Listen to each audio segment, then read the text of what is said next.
Hello. Hi. So we are Wisdom for Menopause and Beyond. Still in the shed though.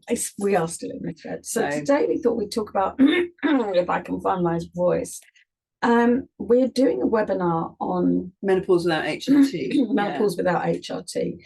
And we just want to talk a little bit about why we don't think HRT is necessarily the first port of call, or why we don't love and why we decided to kind of go down that route, I guess. Yeah. And also maybe our reservations. I mean, obviously we talk a bit more about it in detail in the webinar. But it's almost like, and I just remember was struck by something you told me about how you were seeing a lot of people come to you in clinic who seem to almost think like that is the normal thing to do. Yeah. And then it's only, I'm going to use this word under advisement, crazy women or odd women that don't take HRT. So the HRT is the normal thing, and the doing it without HRT seems to be the abnormal thing. Yeah, it's like, so I was actually quite surprised, because when I went through the menopause, well, HRT wasn't really, nothing was talked about. Menopause was but I never ever even, I knew my sister had it, but I never kind of thought about it. It was an interesting thing. Yeah, it was. I think you said to me somebody was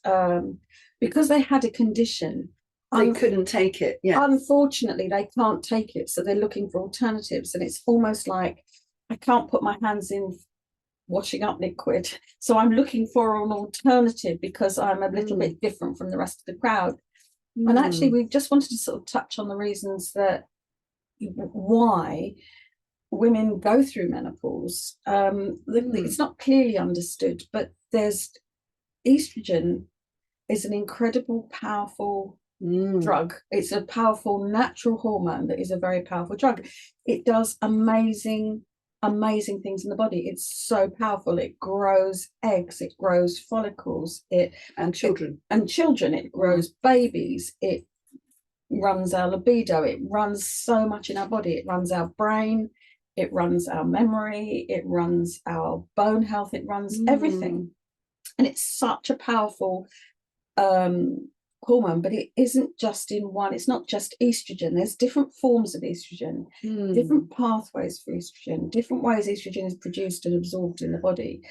And it's such a fine balance that it seems that when we've had it for so long, it can then go out of balance, and estrogen itself becomes kind of mischievous in the body. Yeah, and I kind of think if you've been having something going around your system 30, 40 years, whatever, and then you kind of don't, or it becomes less. It's like anything, so it's unsurprising that there would be some kind of reaction symptom. It is like, if you stop drinking caffeine, whatever it is, and caffeine not very powerful when we're looking at caffeine, estrogen, kind of a bit of a difference, but people have reactions to that. So it's kind of not unexpected that you might have a reaction to that. That's right. So that reaction, that reorganization, which we've now called perimenopause. Yeah. So we've done it. One of the myths is estrogen leaves the building.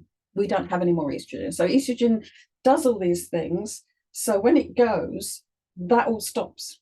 And that's just not true. So what happens is the estradiol changes its form to estrone. And estrone then does the job of looking after all these bits of the body that estradiol has done. So estrogen is a blanket term for 3 different types of estrogen.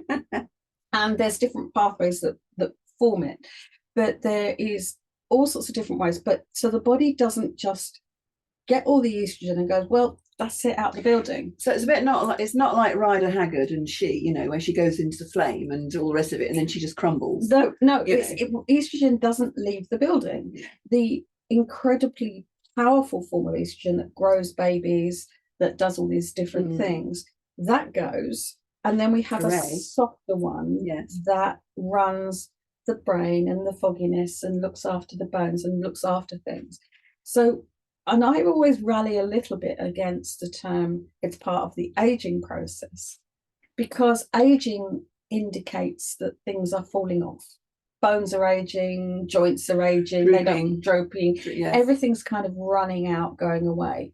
Whereas actually it's part of the maturation process, which says this is too much for your body now. It's becoming a little bit. We've done that. We've done child rearing. We've done looking after everybody else. But this has a flip side. It does all this good, but it also has a bad side to it. So let's get rid of all of that so there's less danger to the body, and have a weaker estrogen that won't produce babies, that doesn't do these things, but it runs the core part of the brain and so on. Yeah. So it's part of a natural maturation, which is positive, what they call bioadaptive. It's good for the body, rather than everything's leaving the building. Yeah, so and it is that words are important, aren't they? When people say, oh, menopause is all part of the aging process, and it's interesting because we've had that kind of conversation ourselves and saying, oh, isn't aging and maturation the same?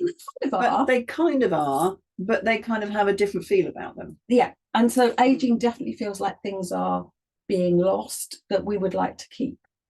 And so it's a very important process, is my view. And what HRT does, which is the whole point of this, is HRT stops that happening. Yeah. It doesn't magically happen under HRT. It says, you needed this when you were 30, so you must need it now.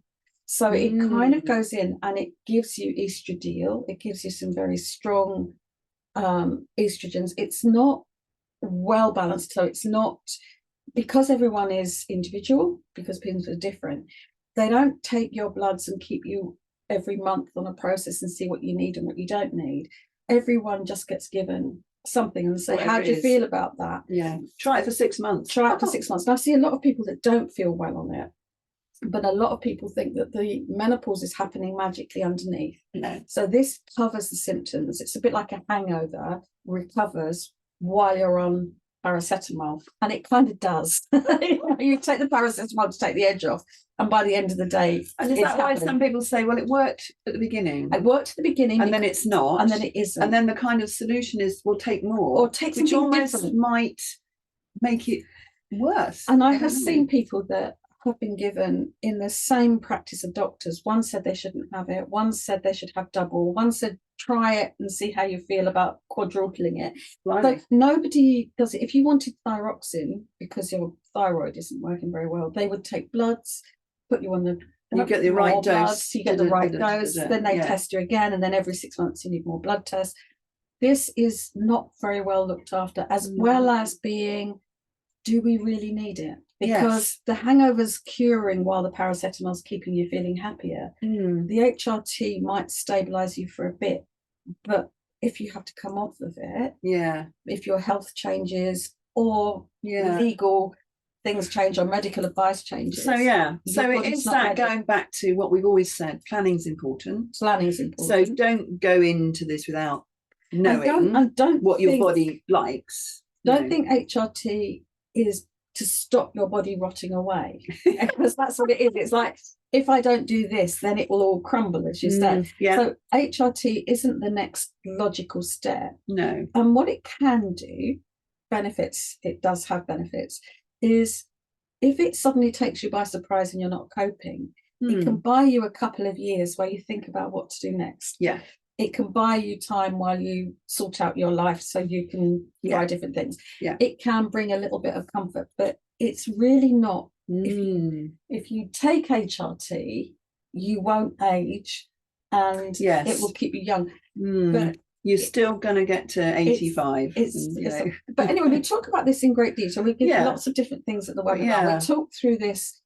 It's quite involved. But we talk about it a bit, and then we also talk about what to try instead. What you could try instead. So I think it's one of those things that what we're just saying is we thought it'd be interesting to give a bit more background as to why, well, that's why we call it menopause without HRT, so you can see where we're coming from. But also to say, don't regard it as, like you said, the thing of first resort. No. It's almost like a pausing for a moment while you get yourself sorted, but also you should have many other things that you could try before you get to. And I think Alison's, I mean, it's not medically accurate, but it's a nice analogy that if you withdraw from caffeine, or you withdraw from smoking, or you withdraw from something, there's always a bit of withdraw from a nice holiday, but there's always a little bit of a adjustment. So perimenopause is an adjustment period while the body gets used to this new we're getting rid of this one, we're doing this one instead, let's turn to go through that.